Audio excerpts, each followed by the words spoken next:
भी आ गया भाई, जिसको चाहिए ले लेगा। और आपका एविडेंस है सीआरपीसी है, बस आईपीसी लिखवाना ताकि उसके बाद और भी तो लेक्चर भी ज़्यादा देना है, नोट्स आपको प्रोवाइड हो जाएगा। यही अच्छा नोट्स नहीं बन पाया, इस बार बनवा दिया जाए, समय भी होगा और आपका नोट देकर लेक्चर दे दिया जाएगा ज़्यादा। देखिए आपका 84 में ये बताया गया था कि अनसाउंड माइंड पर्सन द्वारा किया गया कार्य, यानी कि विकृत व्यक्ति द्वारा किया गया कार्य को बचाव दिया गया है। कोरिलेशन हो गया था कि नहीं, देखिए तो मैंने और कानूनों में अनसाउंड माइंड व्यक्ति के बारे में प्रावधान आपका बताया गया था। एक ब्लैक स्टोन का कोटेशन था, वह भी आपको जानना है कि पागल अपने पागलपन मात्र से ही दंडित होता है, अतः कानून द्वारा इसे क्या दंड दिया है, क्योंकि ये तो स्वयं पागल है और अपने पागलपन के कारण एक दंड भोग ही रहा है। इसको लिख दीजिए, कोटेशन ना लिखे तो। ब्लैक स्टोन के अनुसार, भाई जो नए लोग हैं यहाँ से लिखना शुरू करें। ब्लैक स्टोन के अनुसार, ब्लैक स्टोन के अनुसार पागल अपने पागलपन मात्र से ही दंडित होता है। पागल अपने पागलपन मात्र से ही दंडित होता है।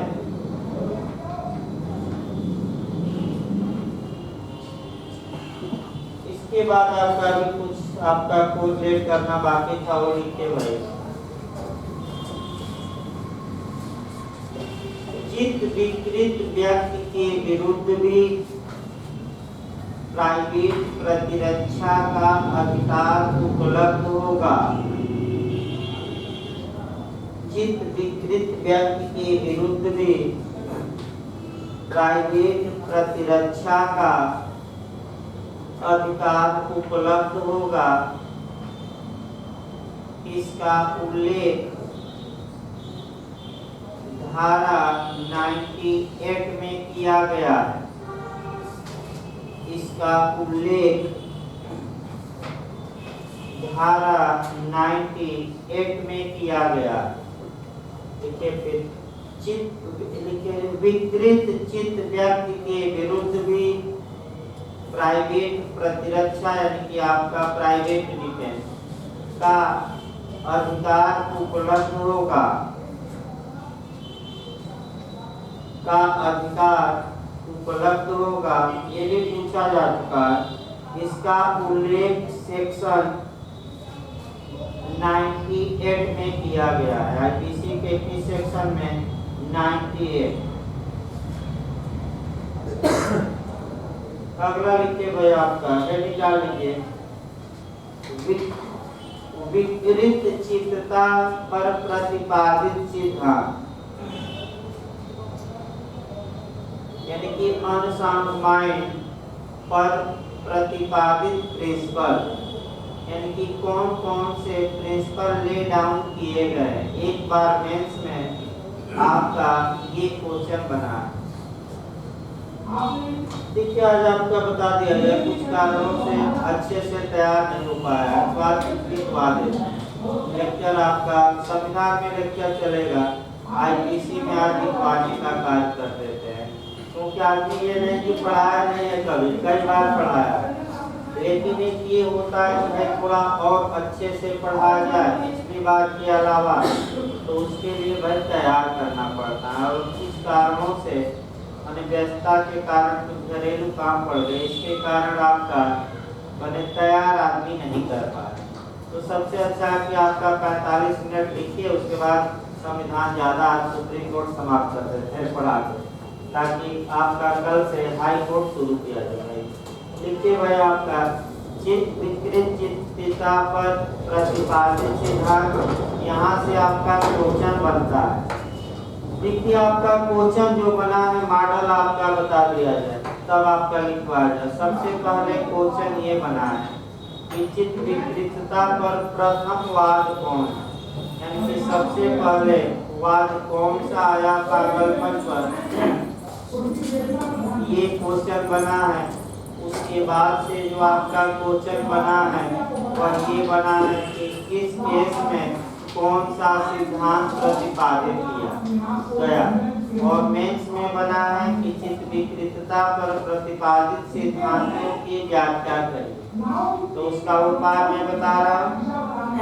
एकदम शुरुआती दौर से 5-6 केस याद करने पड़ेंगे, और उन केसों में कौन सा सिद्धांत प्रतिपादित किया गया और सर्वप्रथम केस पूछा जाता है वह भी तैयार करना पड़ेगा। लिखिए इसको। पहला केस है R versus Arnold. Are versus Arnold. Arnold आर्नल्ड आर वर्सेज, आर का मतलब होता है रेक्स, रेक्स माने रिंग, रिंग का मतलब होता है किंग, यानी इंग्लैंड का सम्राट। आर अगर न समझ में आए जिसको भाई लिख ले। आर वर्सेज आर्नल्ड का वाद, सबसे पहला वाद है 1724 1724। ये बात कई बार पूछा गया है कि आपका सर्वप्रथम चित्त विकृतता पर कौन सा वाद है। गलत ना अंडरलाइन कर दीजिए, एक बात नहीं, कई बार कंपटीशन में आया है। तो आर वर्सेज आर्नल्ड का केस है 1724 ईस्वी का। देखिए इसमें वाइल्ड विल्ड टेस्ट यानी कि वन्य पशु परीक्षण। देखिए इस केस में वन्य पशु परीक्षण, वाइल्ड विल्ड टेस्ट, वन्य पशु परीक्षण का सिद्धांत प्रतिपादित किया गया। समझाया जाएगा, लिख लीजिए। वन्य पशु परीक्षण का सिद्धांत, वन्य पशु परीक्षण का सिद्धांत प्रतिपादित किया गया।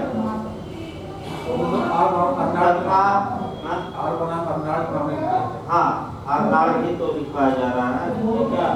आर बनाम आर्नाल्ड, ये भाई आर्नाल्ड नहीं चल रहा है। कौन सा सिद्धांत? वन्य पशु परीक्षण।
केस को क्रम से लिखना। दूसरा लिखिए लॉर्ड फेरस का वाद।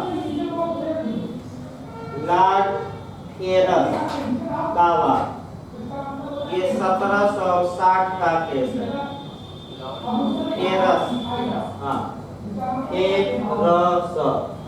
लॉर्ड फेरस का वाद, ये आपका 1760 का केस है। लिखिए, इस वाद में अनुचित तथा उचित, जस्ट अनजस्ट, इस वाद में उचित तथा अनुचित में विभेद करने की असमर्थता का सिद्धांत प्रतिपादित किया गया। इस वाद में उचित तथा अनुचित में विभेद करने की असमर्थता का सिद्धांत प्रतिपादित किया गया। ये लॉर्ड केरस का दूसरा केस है। तीसरा लिखिए, हैडफील्ड का केस। हैडफील्ड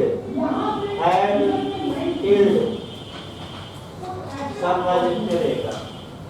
हैडफील्ड का केस तीसरा लिखिए भाई,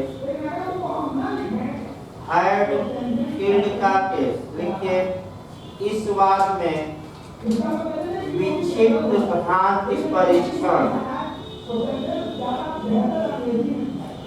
विक्षिप्त भ्रांति परीक्षण का सिद्धांत प्रतिपादित किया गया। विक्षिप्त भ्रांति परीक्षण, ये सन लिख लीजिएगा, 1800 का केस है। वैसा लिखते रहिए, ये कब का केस है? 1800। विक्षिप्त भ्रांति परीक्षण का सिद्धांत प्रतिपादित किया गया। अगला केस लिखिए, बाउलर का वाद। ये चौथा केस चल रहा है, क्रम से लिखिएगा, क्रम मिलाने के लिए भी आया। बाउलर का केस चौथा है। लिखिए, ये 1812 का केस है, 1812। इसमें लिखिए, उचित तथा अनुचित में विभेद करने की असमर्थता का सिद्धांत प्रतिपादित किया गया। उचित तथा मतलब जस्ट अनजस्ट, उचित तथा अनुचित में विभेद करने की क्षमता का सिद्धांत प्रतिपादित किया गया। हाँ, उसमें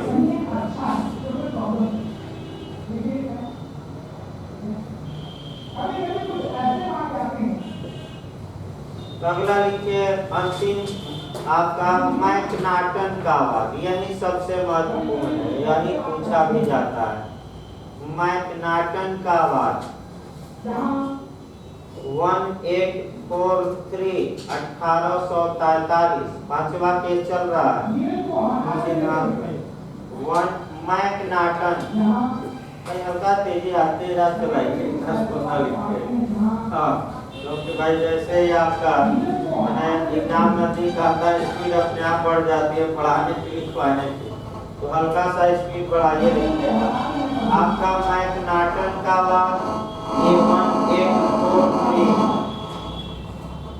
यानी कि 1843 का केस है ये। इसमें लिखिए, यही केस आपका पूछा जाता है। लिखिए, इस वाद में कुल 15 जज थे। इस वाद में कुल 15 जज थे। 14-1 से निर्णय आया। 14-1 से निर्णय आया, यानी कि 14 जजों ने पक्ष में निर्णय दिया और 1 जज ने विरोध। तो जो आजकल आपका नेटवर्क के एग्जाम में पूछा जा रहा है इंटरव्यू में, अल्पमत में किसने निर्णय दिया, ये भी आपका 2-3 क्वेश्चन ऐसा भी बन रहा है। तो भाई मुख्य न्यायाधीश कौन थे, कौन अल्पमत में निर्णय दिए? जैसे कि आपका कह सकते हैं A.K. गोपालन हो गया, आपका सज्जन सिंह हो गया, इत्यादि केसों में ये पूछा गया कि अल्पमत में निर्णय किसने दिया। तो संविधान बताते समय बताया जाएगा डिटेल में, लेकिन यहाँ जरूर लिखिए, यहाँ 15 जजों की पीठ बैठी थी और आपका अल्पमत में 1 जज ने निर्णय दिया, बहुमत में कितने थे? 14 यानी कि अब ये सतर्क रहना छोटी छोटी बातों से। 14(1) से निर्णय आया, मुख्य न्यायाधीश पहले लिखिए। मुख्य न्यायाधीश कल भी बताया, पिछले टर्म पर बताया गया था, 3 डले पूछा जा चुका है। मुख्य न्यायाधीश इसमें कौन थे? 3 डले। इंडा उंडा खाते रहिए, नाम याद करते रहिए। कौन सा? 3 डले। अल्पमत में लिखे, अल्पमत में निर्णय जस्टिस माल ने दिया। अल्पमत में निर्णय जस्टिस माल ने दिया। जस्टिस माल ने दिया। इसमें आपका सबसे महत्वपूर्ण ये केस है। हमें लगता है 99% चांस रहता है ये केस पूछने का। और इसमें आपको आपका कह सकते हैं कि कुछ सिद्धांत प्रतिपादित किए गए और उन सिद्धांतों का ही वर्णन करना है। और 84 उन सिद्धांतों में से कुछ सिद्धांतों पर ही आधारित है। तो नीचे लिखिए, इस केस में उचित तथा अनुचित में विभेद करने की क्षमता का सिद्धांत। उचित तथा अनुचित में विभेद करने की क्षमता का सिद्धांत प्रतिपादित किया गया। प्रतिपादित किया गया।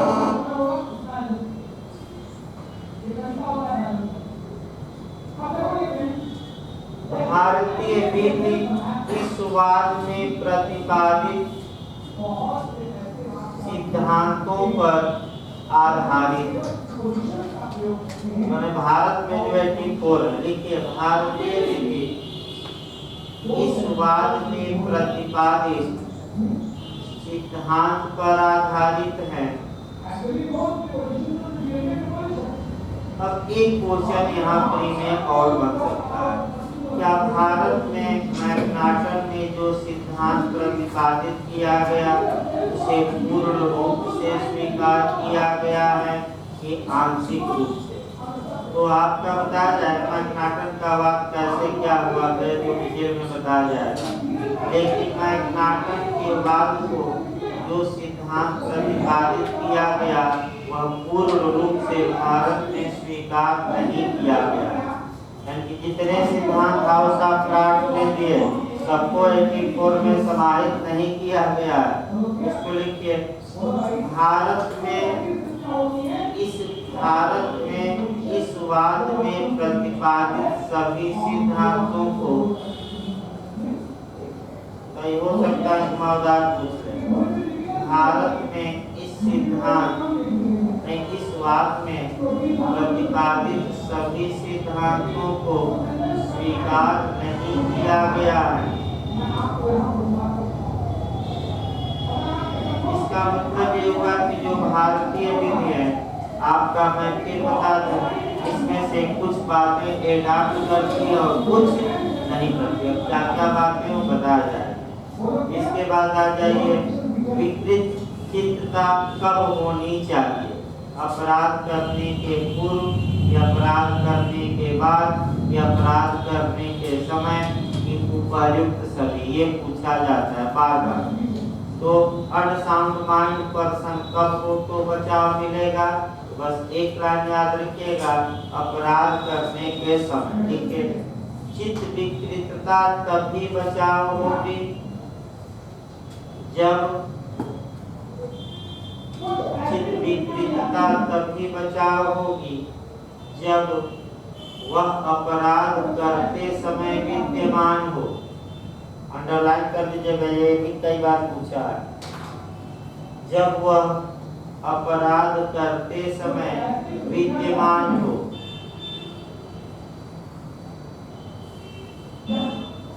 अगला लिखिए धारा 85 से भी क्वेश्चन आएंगे। अगला लिखिए, वो पढ़ाते समय 2-4 लाइन छोड़े रहेगा भाई, पढ़ाते समय कुछ एक्स्ट्रा बातें आएंगी। आपका 4-5 लाइन छोड़कर लिखिएगा, यानी कि जब भी धारा आगे लिखिए 4-5 लाइन छोड़कर लिखिए। मैं फिर बता रहा हूँ, आपका जो पढ़ाते समय भी कुछ नई बातें आ सकती हैं, उसको ऐड कराना पड़ेगा। तो सबसे अच्छा उपाय है कि आप 5-6 लाइन क्या करिए, छोड़ दीजिए। देखिए भाई आगे धारा 85 और 86 में हमेशा क्वेश्चन बनता है। और 85 और 86 लिखिए धारा 85 अनैच्छिक मतदाता, अनैच्छिक मतदाता, अनैच्छिक मतदाता, मतदाता यानी कि मादक पदार्थ लेना, इसको भी बताना पड़ेगा। अनैच्छिक मतदाता लिखिए धारावाहिक जरूर याद रखिए। ये बार बार यूपीजे और यूपीएससी में सेक्शन आ रहा है। आयोग 2-3 बार अपना साल निकाला, लेकिन पहली बार जब निकालता है तो गलत भी निकालता है। अनैच्छिक मतदाता या जबरदस्ती नशा करा देना, ये आपका इसके बारे में कानून 85 में है। और स्वैच्छिक या वॉलंटरी या अपनी इच्छा से मादक पदार्थ लेना, इसके लिए आपका नियम 86 में है। लेकिन आयोग पहली बार जब साल निकालता है तो हमेशा गलत निकालता है। अगर याद रखिए पहले जबरदस्ती वाला है कौन सी धारा, 85 और स्वैच्छिक वाला कौन है, 86। अब इसमें जो आपका क्वेश्चन बनता है वो देखा जाए। 85 में आपका जो बचाव मिलता है आपका हर एक अपराध में मिलेगा कि कुछ अपराधों में। तो लिखिए अनैच्छिक मतदाता, इसमें नीचे लिखे अनैच्छिक मतदाता पूर्व बचाव है। पहला वाक्य लिखिए अनैच्छिक मतदाता पूर्व बचाव है।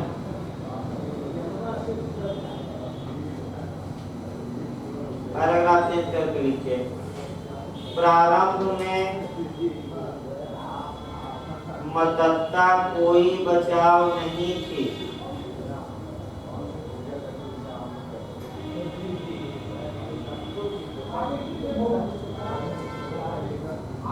कोई बचाव नहीं थी, बल्कि ऐसे व्यक्ति को और अधिक दंड दिया जाता था,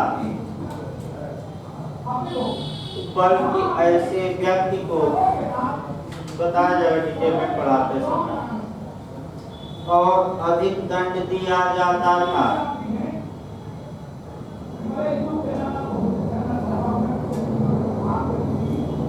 इसका उत्तम उदाहरण, केस अंडरलाइन करिएगा, केस पूछा जा चुका है। इसका उत्तम उदाहरण रेनिंजर वर्सेज कोकोसा, रेनिंजर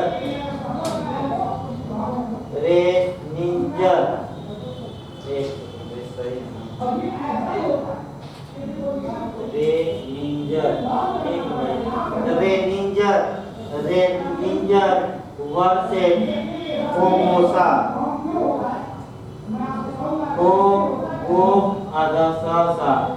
कोकोसा। रेनिंजर, ये क्वेश्चन आ चुका है। रेनिंजर वर्सेज कोकोसा।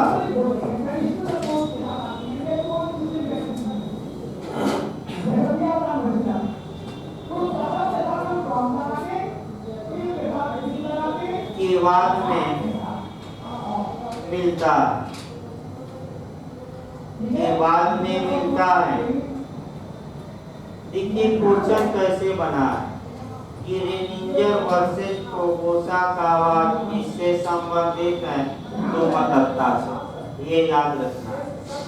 इस केस में शुरुआती दौर में ये कहा गया कि अगर व्यक्ति मत है यानी कि नशा लिया है, मादक पदार्थ लिया है, ड्रग्स लिया है या 2 बूंद लिया है, यानी कि वर्तमान समय में हम बताएंगे कितना बूंद लिया है, 2 बूंद, और वह उसकी इच्छा के विरुद्ध दिया गया यानी कि ज्ञान के बिना दिया गया, और उस समय ज्ञान के बिना दिया गया, वह पी लिया यानी कि या खा लिया या इंजेक्शन दे दिया गया, और उसके बाद उसका माइंड काम करना क्या उचित सोचने में क्या हो गया, असमर्थ, और उस दौरान वह अपराध करता है तो 85 से पूर्ण बचाव दे। लेकिन शुरुआती दौर में ऐसा नहीं था।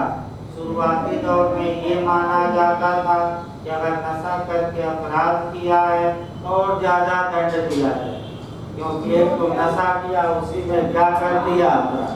लेकिन बाद में आपका मैक्सिम यहाँ भी लागू की गई।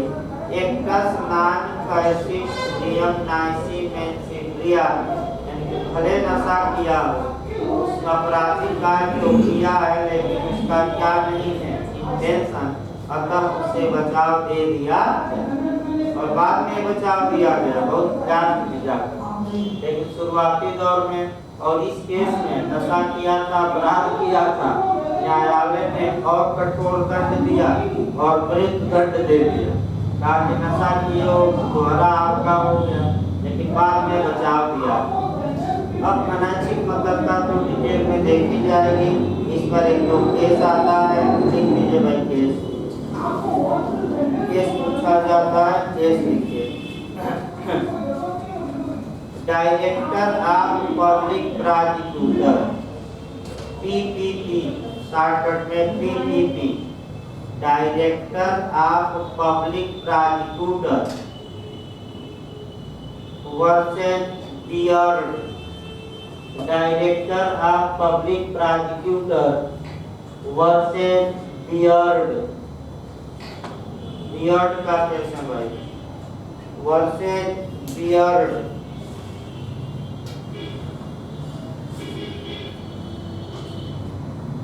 ये आपका 1920 का केस है, इंग्लैंड का।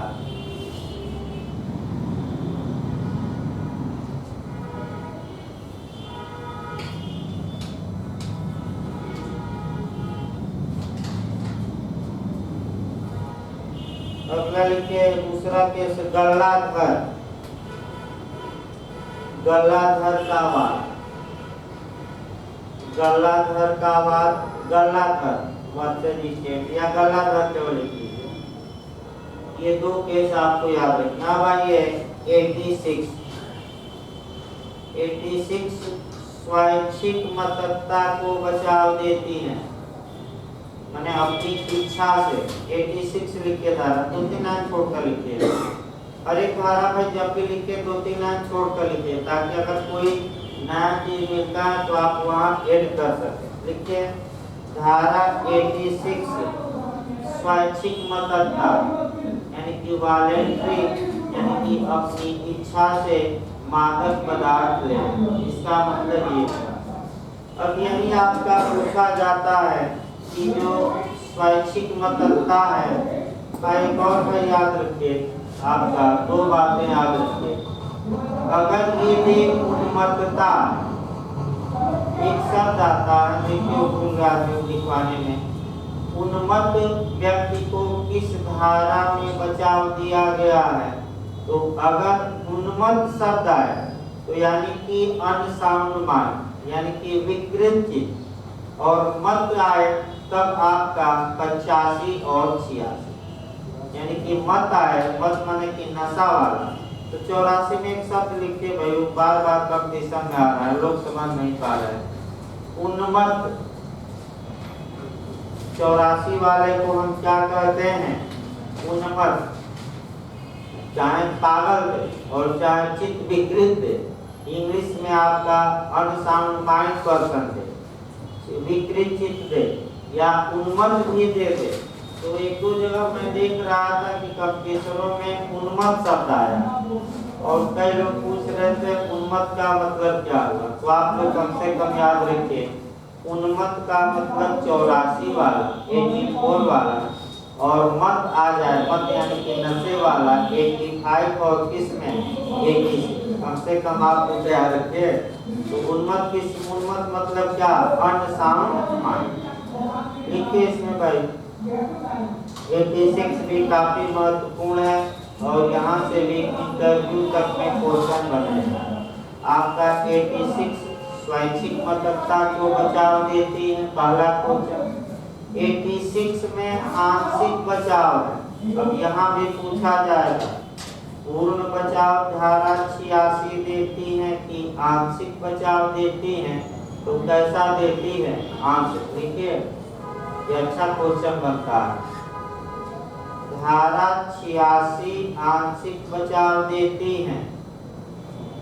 अब आपका किसमें डिफेंस देगी और किसमें डिफेंस नहीं देगी, बहुत अंदर जाए तो इसमें बन सकता है।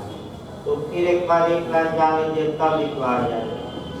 जिन अपराधों के लिए इंटेंशन आवश्यक है और किसी व्यक्ति ने स्वेच्छा से मादक पदार्थ लिया था और मादक पदार्थ स्वेच्छा से लेने के कारण जिस समय वह अपराध कर रहा था उसका मस्तिष्क काम नहीं किया, तो इंटेंशन के मामले में पूर्व बचाव है, लेकिन नॉलेज के मामले में, ज्ञान के मामले में कोई बचाव नहीं है।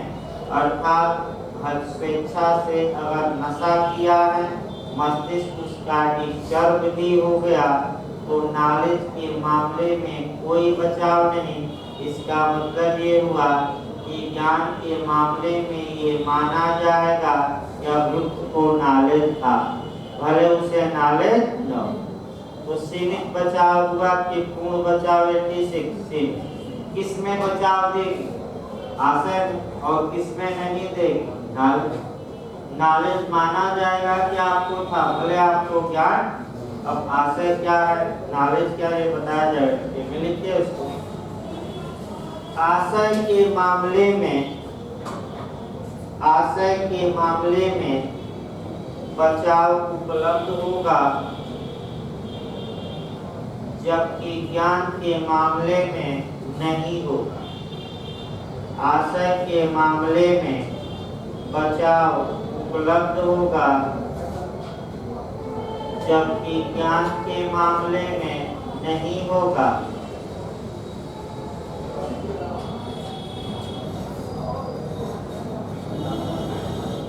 यानी कि अब आइए आपका हत्या देखा जाए। एक उदाहरण थोड़ा हल्का सा बताइए। मर्डर के लिए भाई अगर आशय नहीं और व्यक्ति का नॉलेज है तो क्या मर्डर माना जाएगा कि नहीं? क्या चांद शब्द का यूज हुआ है? नहीं हुआ।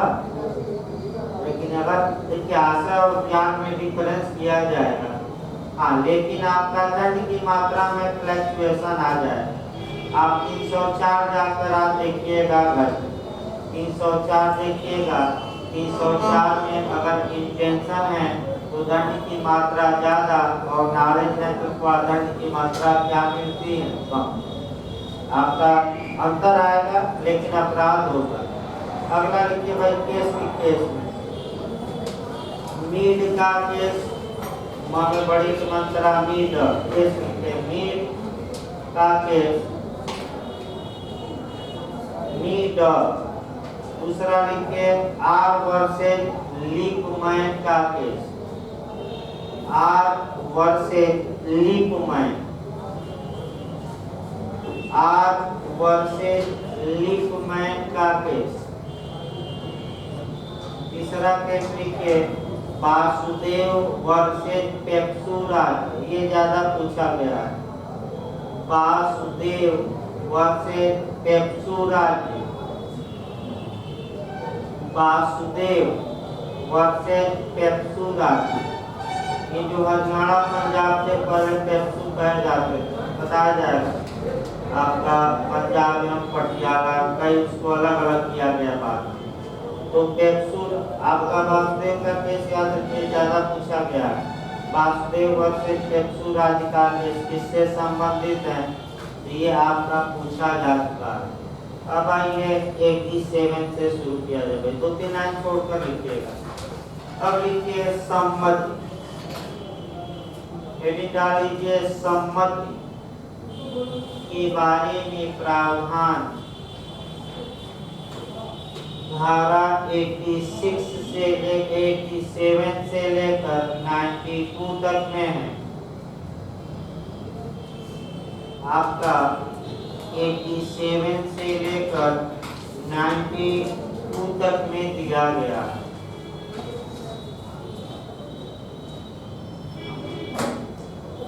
सम्मति को जब भी पढ़िए आपका कंसेंट कहा जाता है। सम्मति यानी कि कंसेंट।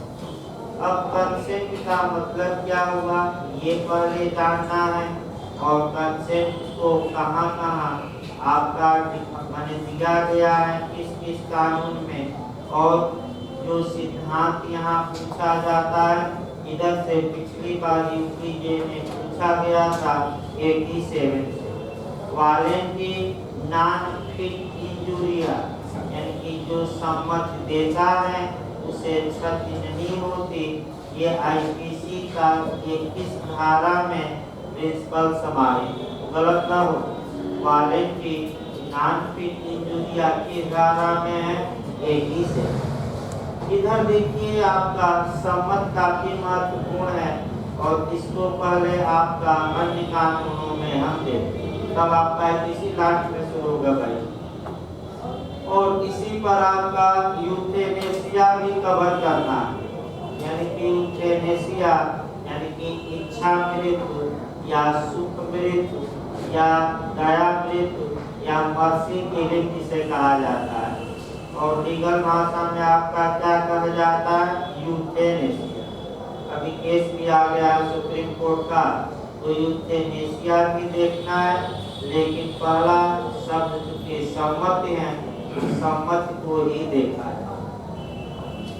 देखिए जहाँ तक अभी का आपका विषय आपका देखा जाए, अपकृत्य में हम पहले शुरू करते हैं।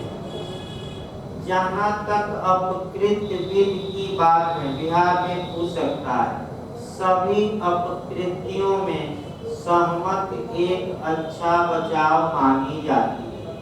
यानी कि इसका मतलब ये हुआ कि अगर सम्मति से या दूसरे की रजामंदी से कोई काट या अपकृत्य किया गया है तो प्रतिवादी बचाव का हकदार हो, और एक पाई मुआवजा नहीं देगा, बस वो ये दिखा दे कि दूसरे पक्षकार क्या था सम्मत। लेकिन कुछ अपवाद हैं, वो अलग बात है, लेकिन सामान्यतः सभी अपकृत्यों में सम्मति एक उचित बचाव। लेकिन अब सुप्रीम कोर्ट कुछ आपका जैसे क्या हम संविधान में बताएंगे एब्सोल्यूट लायबिलिटी, अभी आपका अनुच्छेद 142 में पढ़ाना है। एब्सोल्यूट लायबिलिटी यानी कि आर्कांतिक दायित्व या पूर्ण दायित्व, बिहार में भी एक क्वेश्चन बनता है, बिहार के लिए भी आज एक क्वेश्चन तैयार हो जाएगा आपका संविधान पढ़ाते पढ़ाते। तो इसमें चाहे सम्मत से कार्य किया जाए या बिना सम्मत के, हमेशा आपका प्रतिवादी उत्तरदायी हो। यानी कि किस अपकृत्य में कोई डिफेंस नहीं है, कोई बचाव नहीं है, तो वह एब्सोल्यूट लायबिलिटी। अब सुप्रीम कोर्ट ने प्रतिपादित किया अनुच्छेद 142 का सहारा लेकर, तो आप लिखिए भाई पहला सम्मत हेडिंग डाल रहे हैं ना अभी, लिखिए उसको सम्मत बिहार में पूछा जा चुका है। लिखिए सामान्यतः सभी अपकृत्यों में सम्मति एक अच्छा बचाव होती है। सामान्यतः सभी अपकृत्यों में सम्मत यानी कि कंसेंट एक अच्छा बचाव होती है। पहले को रिएक्ट कर लिया जाए लिखवाते समय, तब आपका बताया जाएगा। और यानी कि लगभग सभी एक दो पे अपवाद जो सुप्रीम कोर्ट ने उसको बताया 142 सभी बताते। दूसरा आ जाइए मूल अधिकार पर पूछा जाता है कि क्या मैंने किसी व्यक्ति की सम्मत से, रजामंदी से, कंसेंट से क्या उसके मूल अधिकारों को छीना जा सकता है। यानी कि अगर कोई व्यक्ति सम्मत हो गया और सरकार से ये कहा कि हमारे मूल अधिकार को आप छीन लीजिए, और सरकार ने छीन लिया फंडामेंटल राइट, तो क्या सम्मत से फंडामेंटल राइट को छीना जा सकता है कि नहीं। इसको कहते हैं डाकिन ऑफ वायरियर, अभित्याग का सिद्धांत, त्याजन का सिद्धांत, यानी कि छोड़ देने का सिद्धांत। तो फिर आपका बिहार के लिए भी एक क्वेश्चन बहुत महत्वपूर्ण है कि अनुच्छेद 13 के तहत कौन सा आपका पूछ सकता है कि सिद्धांत मान्य नहीं। पहला दे देगा सेवरेबिलिटी, यानी कि इसका मतलब ये हुआ कि पृथक्करणीयता का सिद्धांत पूछ सकता है, झारखंड में भी आया था। द्वितीय सिद्धांत का दूसरा डॉक्ट्रिन ऑफ इक्लिप्स, यानी कि ग्रहण या आच्छादन का सिद्धांत, ये भी लागू है। तीसरा लागू नहीं है, कौन सा? डॉक्ट्रिन ऑफ वाइडियर, अभित्याग का सिद्धांत, यानी कि सम्मत से भी मूल अधिकारों को त्यागा नहीं जा सकता। इसको अच्छे से तैयार रखना है। इसको लिखिए भाई, संविधान में लिखिएगा, कोरिलेटिव विवरण। किसी व्यक्ति की सम्मति से मूल अधिकारों को छीना नहीं जा सकता, यानी कि वहां सम्मत कोई बचा।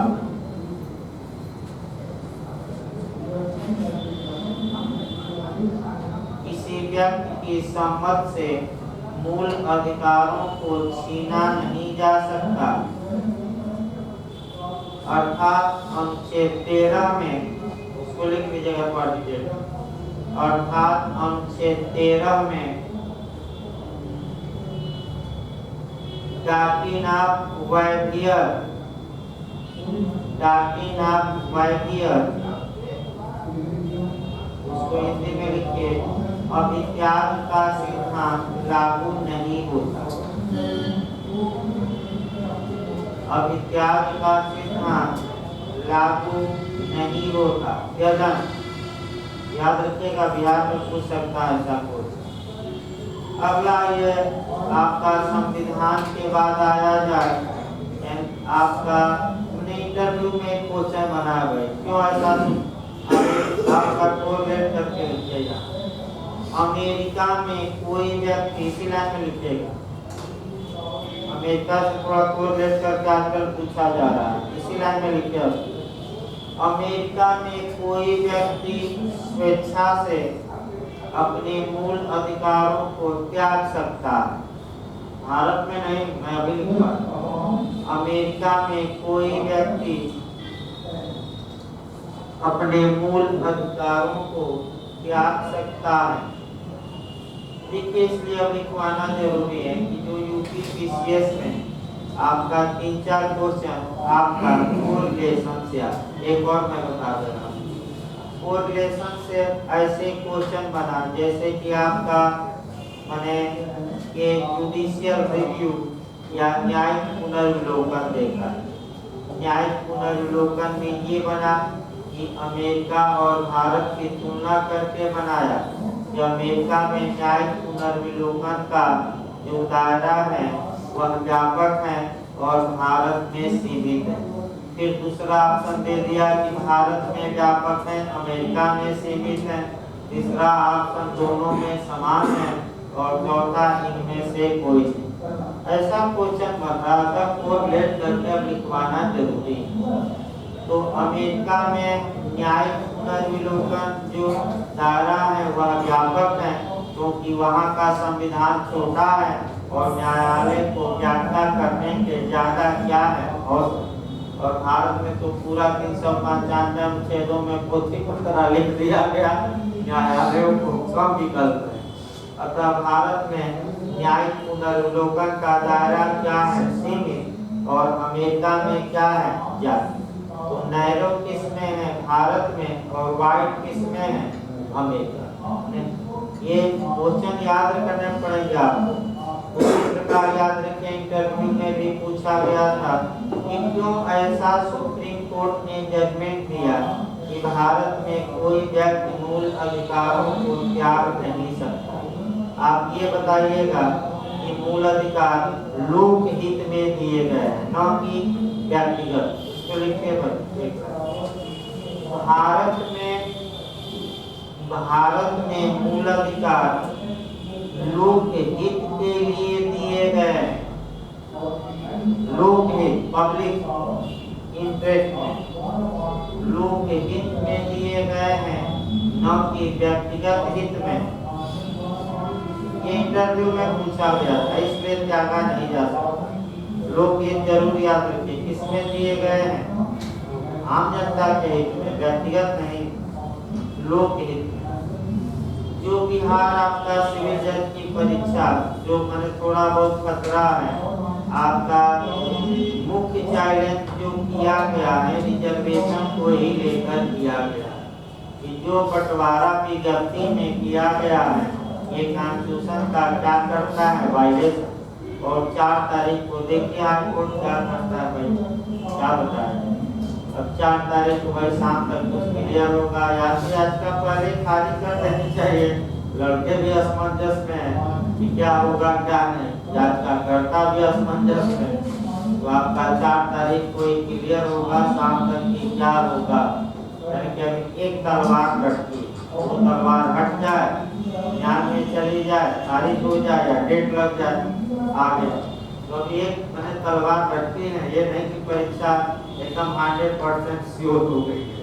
तो हाई कोर्ट अगर रगड़ दिया तो फिर तुरंत क्या करना पड़ेगा, हाँ फिर अब 2 मार्क कर जाएगा, क्योंकि फिर फार्म भरवाइए, फिर एक विज्ञप्ति निकालिए। नहीं, अगला देखिए आपका सम्मति है तो संविधान में बताया गया। देखिए कॉन्ट्रैक्ट में सम्मत, रिटार्ड हो गया सम्मत, और कहाँ हो गया आपका संविधान हो गया। अब कॉन्ट्रैक्ट में पिछली बार बिहार के में आया था कि सम्मति का मतलब क्या, कंसेंट का मतलब क्या, ये आया बिहार में पिछली बार। तो लिखिए संविदा अधिनियम में सम्मति की परिभाषा, सम्मति की परिभाषा धारा 13 में दी गई। ये पिछली बार बिहार में आ चुका। कंसेंट की परिभाषा या सम्मत की परिभाषा धारा 13 में दी गई है, 13। अब सम्मत क्या है, तो जब 2 या 2 से अधिक व्यक्ति, लिख लीजिए तब मैं एक लाइन लिखिए, धारा संविधान में लिखिए, जब 2 या 2 से अधिक व्यक्ति, जब 2 या 2 से अधिक व्यक्ति एक बात पर एक भाव में सहमत होते हैं, जब 2 या 2 से अधिक व्यक्ति एक बात पर एक भाव में सहमत, ना लिख लीजिएगा यहाँ, सहमत होते हैं, एग्री। यही आपका कंसेंट और एग्री में अंतर है। एग्री होते हैं, रजामंद होते हैं, कंसेंट ना लिखिएगा, मैं फिर बता दूं। सम्मत, सम्मत आपका फिर एक बार देखिए, जब 2 या सम्मति का मतलब क्या हो, फिर मैं बता रहा हूँ। जब 2 या 2 से अधिक व्यक्ति एक बात पर एक भाव में सहमत होते हैं, रजामंद होते हैं, तो हम कहेंगे कि आपस में उनमें क्या जन्म ले लिया, कंसेंट। इसको इंग्लिश में कहते हैं आपका एक बात पर एक भाव में same things and same sense. याद रखिए, नहीं फिर एक बार देखिए, उल्टा हो गया, same things and same sense, एक बात पर एक भाव में सहमत हो, same things and same sense. आइए एक उदाहरण देखा जाए, उसको भाई देखिए आपका, यानी कि बिहार में क्या बना होगी, 1 मिनट हमें बताना है, ताकि भाई जो लोग जा रहा है 2-4 क्वेश्चन कम से कम लाभ हो जाए। अब आ रहे इतना सब छोड़ छाड़ के, तो 2-4 क्वेश्चन का तो भाई बढ़ोतरी हो जाए 3-4 दिन में। देखिए आपका माने सहमत का मतलब क्या हुआ, एक बात में सहमत होना, एक भाव में सहमत होना, एक बात या एक भाव, और अंतिम दिया था एक बात पर एक भाव या पर की जगह और रहेगा। तो कौन ऑप्शन सही रहेगा, तो जिसमें पर रहे या पर न रह के एंड रहे वही सही मानिएगा, या वाला नहीं।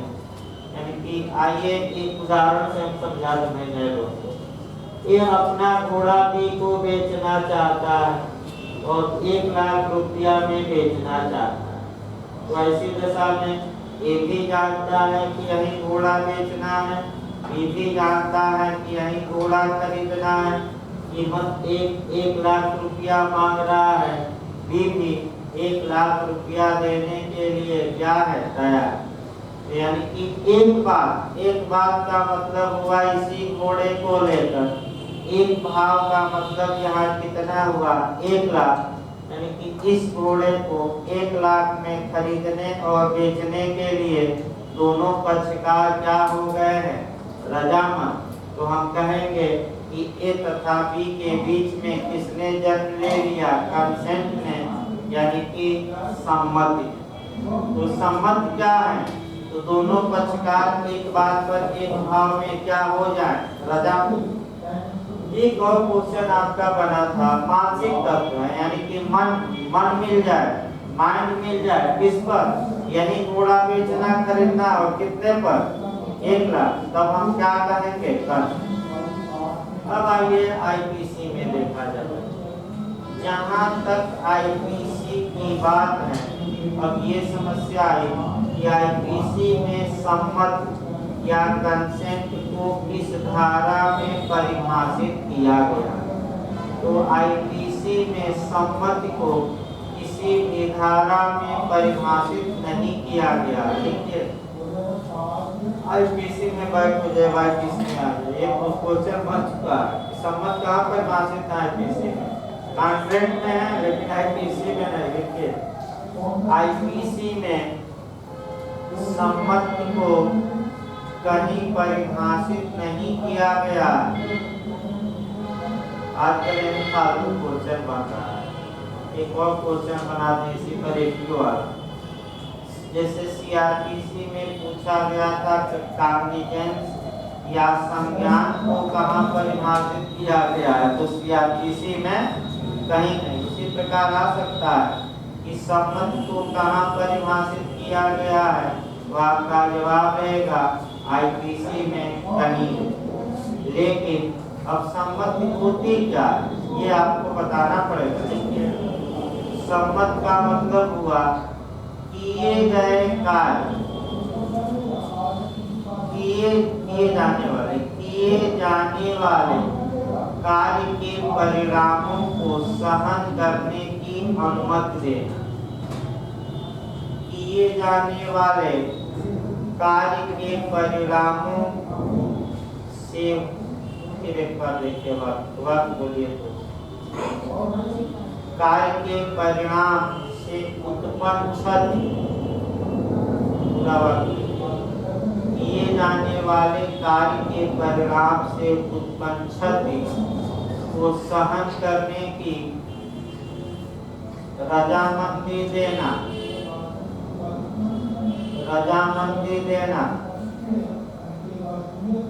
इसका मतलब ये हुआ कि एक व्यक्ति रजामंदी देता है कि आप हमारे प्रति कोई कार्य करिए और अगर मुझे नुकसान होता है तो मैं इस नुकसान को बर्दाश्त करूं। आइए एक उदाहरण देखा जाए भाई, उदाहरण नहीं, पहले तो अपना छूट जाता है तो फिर लोग पूछने लगे, पहले नियम हो जाता। अब ये आता है कि सम्मति, तो इसके बाद आता है फ्री कंसेंट। देखिए फ्री कंसेंट, स्वतंत्र सम्मति।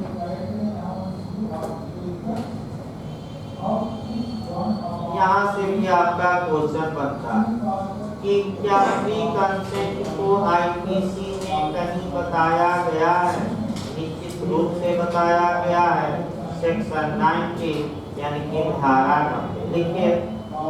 देखिए धारा 90 में स्वतंत्र कब सम्मत स्वतंत्र नहीं होगी ये बताया गया है। धारा 90 में कब सम्मति स्वतंत्र नहीं होगी ये बताया गया है। तो बताइए किसकी परिभाषा दी गई है, किसकी नहीं, सम्मत की नहीं आईपीसी में, लेकिन स्वतंत्र सम्मत बताया गया किस धारा में, 90। अब इसी को कॉन्ट्रैक्ट से जोड़िए। कॉन्ट्रैक्ट में फ्री कंसेंट कहाँ परिभाषित है, पूछा जा चुका यूपीजे में, तो सेक्शन 14 लिखिए। पैराग्राफ चेंज करके के लिए लिखवाया जाना, जितना कोड रेट कर सकते हैं आपके लिए फायदेमंद रहेगा। यूपीजे में आ चुका है। देखिए संविदा अधिनियम में स्वतंत्र सम्मत की परिभाषा धारा 14 में दी गई। संविधान में कॉन्ट्रैक्ट है, दोनों को पढ़ेंगे तो कुछ समानता मिलेगी, कुछ असमानता है भाई। पढ़ाते समय ना फिर उसको भी कोरिलेट हम करेंगे, लेकिन अभी तो सामान्य बात है। अब अगला है क्या, हाँ, आपराधिक मामलों में सम्मत। देखिए ऑप्शन कैसे आता है, सदैव बचाव है, कभी भी बचाव नहीं है, कुछ मामलों में बचाव है, कुछ में नहीं है, इनमें से कोई नहीं। तो हमेशा याद रखिए, आप क्रिमिनल मामलों में सम्मत सदैव बचाव नहीं, अर्थात अगर व्यक्ति सम्मत से ही अपराध किया है तो कुछ अपराध ऐसे हैं जहां की बचाव नहीं मिलेगा, लेकिन अगर सम्मत स्वतंत्र थे तो अपराध की श्रेणी में थोड़ा बहुत आपका माने कमी आ जाती है, यानी कि दंड की मात्रा थोड़ा क्या हो जाएगी कम। तो अब क्वेश्चन देखिए, इसको लिखिए भाई तब आपका आईपीसी में शरीर के प्रति अपराधों में, देखिए ये टेक्निकल क्वेश्चन है, आईपीसी में शरीर के प्रति अपराधों में सम्मति पूर्व बचाव नहीं है। अब इसके बाद एक उदाहरण बताएंगे लास्ट, सम्मति पूर्ण बचाव नहीं है इसके प्रति अपराध शरीर, तो शरीर के प्रति अपराध किस अध्याय में, 16 किस अध्याय में दिए गए हैं। हाँ लिखिए, अब इसी लाइन में लिखिए, जबकि संपत्ति संबंधी अपराधों में सम्मति पूर्ण बचाव है, जबकि संपत्ति संबंधी अपराधों में सम्मति पूर्ण बचाव है। तो ये देखिए आपका प्रॉपर्टी संबंधी, जैसे चोरी हुआ, लूट हुआ, डकैती हुआ, अगर सम्मत हो गया है व्यक्ति, तो आप भी जानते हैं कि चोरी सम्मत के बिना होती है, और जिसका सामान है अगर वह रजामंद है कि हमारा मोबाइल ले जाइए, तो क्या चोरी होगी, क्या विश्व बचाव का हकदार होगा।